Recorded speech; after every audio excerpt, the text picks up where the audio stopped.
जिंदाबाद इनकलाब जिंदाबाद जिंदाबाद इनकलाब जिंदाबाद जिंदाबाद इनकलाब जिंदाबाद जिंदाबाद अभी तो नहीं अंगड़ाई है आगे और लड़ाई है अभी तो नहीं अंगड़ाई है आगे और लड़ाई है लोकतंत्र में तानाशाही नहीं चलेगी लोकतंत्र में हिटलरशाही नहीं चलेगी एकता जिंदाबाद जिंदाबाद एकता जिंदाबाद एकता जिंदाबाद ओपीएस नहीं किसी से भीख मांगते इनकलाब जिंदाबाद वी वांट ओपीएस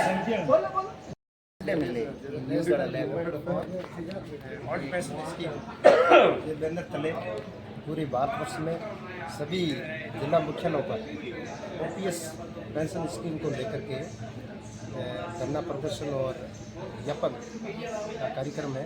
उसी के तहत क्योंकि राजस्थान में ओपीएस लागू है, इसलिए इस पेंशन स्कीम को यथावत रखने के उद्देश्य से आज हम सब लोग यहाँ संगठित होकर के कलेक्टर महोदय के माध्यम से मुख्यमंत्री के नाम और प्रधानमंत्री महोदय के नाम ज्ञापन पेश किया जाएगा, जिसका मेन उद्देश्य कर्मचारियों की तरफ से कि राजस्थान के अंदर जो पुरानी पेंशन स्कीम लागू है उसको यथावत रखा जाए, उसके साथ किसी तरह का बदलाव या छेड़छाड़ नहीं की जाए। अगर ऐसा किया जाएगा तो इसको कर्मचारी बर्दाश्त नहीं करेंगे और पूरे भारतवर्ष में हम प्रधानमंत्री महोदय से भी ये निवेदन कर रहे हैं कि सभी केंद्रीय कर्मचारियों को भी ओल्ड पेंशन स्कीम मिले। यही हमारी बात है। हौसले बुलंद हो, इरादे नेक हो, कुछ कर गुजरने की तमन्ना हो, दुनिया में असंभव है ही नहीं। आज जो अपनी संख्या है उसको देख करके अपन को आत्मचिंतन करना चाहिए, सोचना चाहिए कमी कहाँ है।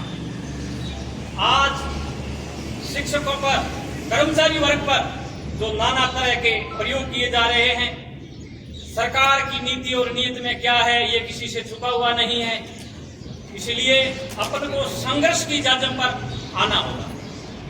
अखिल राजस्थान राज्य संयुक्त कर्मचारी महासंघ 52 घटकों का संगठन है, राजस्थान का सबसे बड़ा कर्मचारी संगठन है, जिसके अंदर मुख्य रूप से मैं आपको बता देता चाहता हूँ पटवार संगठन, ग्राम सेवक संगठन, नर्सेज संगठन, पशुपालन विभाग संगठन, बिजली विभाग संगठन, मेन जो संगठन है वो 52 संगठनों का घटक है।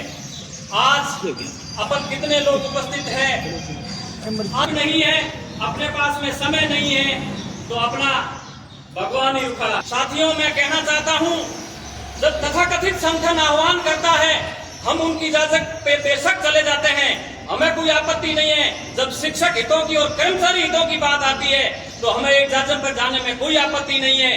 जब वही हम आह्वान करते हैं तो उस संगठन को उसी जाजम पे आने में तकलीफ होती है।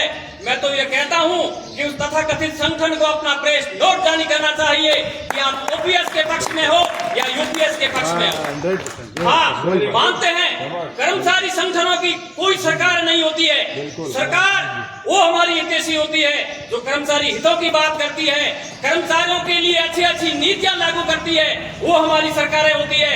अगर सरकार हमको ऐसी आशंका है कि वो समय दूर नहीं यूपीएस लागू करेगी, साथियों लागू करेगी, ये मान के चलिए।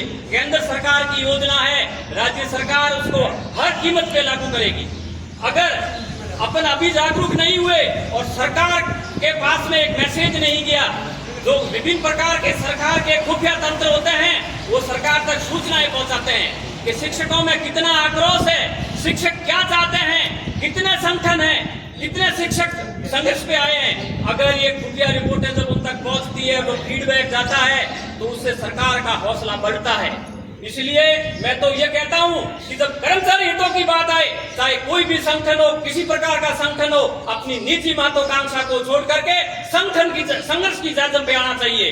हाँ ठीक है, बेशक आप अपना बैनर अलग चलिए, हमें उस बैनर से कोई आपत्ति नहीं है, परंतु जब इस प्रकार का कोई मुद्दा होता है, मैं पूछना चाहता हूँ साथियों, लगभग आपके भी जानकारी में है, सबसे पहले इसका विरोध जो महासंघ का घटक है राजस्थान पंचायती राज माध्यमिक शिक्षक संघ, हमने आज से ठीक 10 और 15 दिन पहला इस आंदोलन का आगाज कर दिया।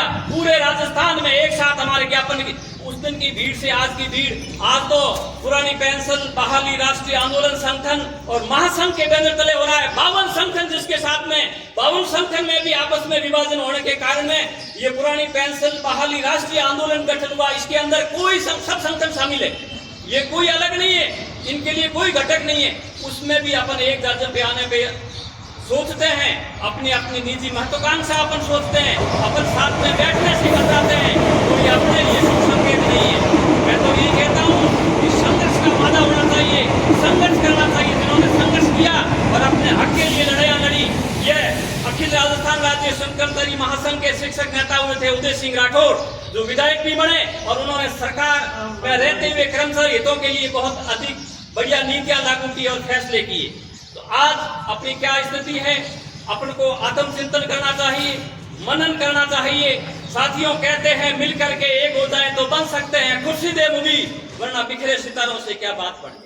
अगर आसमान के तारे मिलकर के एक हो जाते हैं तो उसके आगे सूरज की रोशनी भी फीकी पड़ सकती है, परंतु ऐसा संभव नहीं है। इसलिए अपन को भी संघर्ष की जादम पर आना चाहिए। मैं तो यही कहता हूं कि सभी को अपन को मिलकर के, और जो राष्ट्रीय पुरानी पेंशन बहाली आंदोलन के संयोजक बद्रीनारायण जी से भी आग्रह करूंगा कि कहीं न कहीं अपन में कमी रही है, अपन के समन्वय में कमी रही है, अपन शिक्षकों तक अपना मैसेज नहीं पहुंच पाया है। आने वाले संगठन में सभी लोगों को जागरूक करना और आंदोलन की राह पर उनको अग्रसर करने के लिए अपनी भी जिम्मेवारी है। हम अपनी जिम्मेवारी को बखूबी निभाएंगे, लोगों में जागरूक करेंगे और अपने साथियों को संघर्ष के रास्ते पर आगे लाएंगे। साथियों, बहुत बड़े बड़े वक्ता बैठे हैं, क्योंकि मुझे तो संक्षिप्त उद्बोधन का ही निर्देश मिला है। मैं तो आपको यही कहता हूं, आज 24 साल हो गए हम संघर्ष की ट्रैक पे हैं। अब हमारी नीति साफ है, हमारे इरादे नेक है, हम कभी कोई गलत उद्देश्य से कभी संघर्ष नहीं करते हैं। आज तक तो कोई अधिकारी हमारा कुछ बिगाड़ नहीं पाया। गलत को गलत कहते हैं, सही को सही कहते हैं। जहां तक हमारे हितों की बात आती है, हमारे हितों की बात आती है, वहां भी अगर हम एक संगठन होकर के एक साधन होकर एक रूप में नहीं आते हैं तो ये हमारी कमजोरी है। जिंदाबाद जिंदाबाद, इनकलाब जिंदाबाद जिंदाबाद, इनकलाब जिंदाबाद जिंदाबाद, कर्मचारी एकता जिंदाबाद, कर्मचारी एकता जिंदाबाद। साथियों, समय की कमी को देखते हुए मैं अंत में यही कहूंगा कि अपन को संघर्ष की राह पे आना पड़ेगा। जो अपने साथी घर पे सो रहे हैं उनको भी अपन को जगाना पड़ेगा, उनके खोए हुए आत्म स्वाभिमान को लौटाने के लिए और अपने साथ में लेकर के अपन को चलना पड़ेगा। अगर अपन ने संघर्ष नहीं किया तो ये सरकार नित्य नए पुरानी पेंशन है तो है, इसके साथ में और भी नए नए फरमान लागू करेगी और अपन को मानने के लिए बाध्य होना पड़ेगा। इसलिए सभी संगठनों को ये एक ऐसा कॉमन मुद्दा है जिनकी सभी को आवश्यकता है।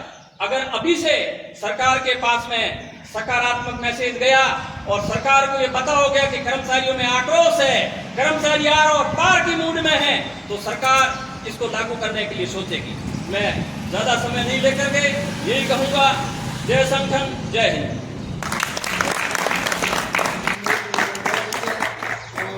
संगठन की भूमिका सब अपने साथ है। जय हिंद, जय भारत।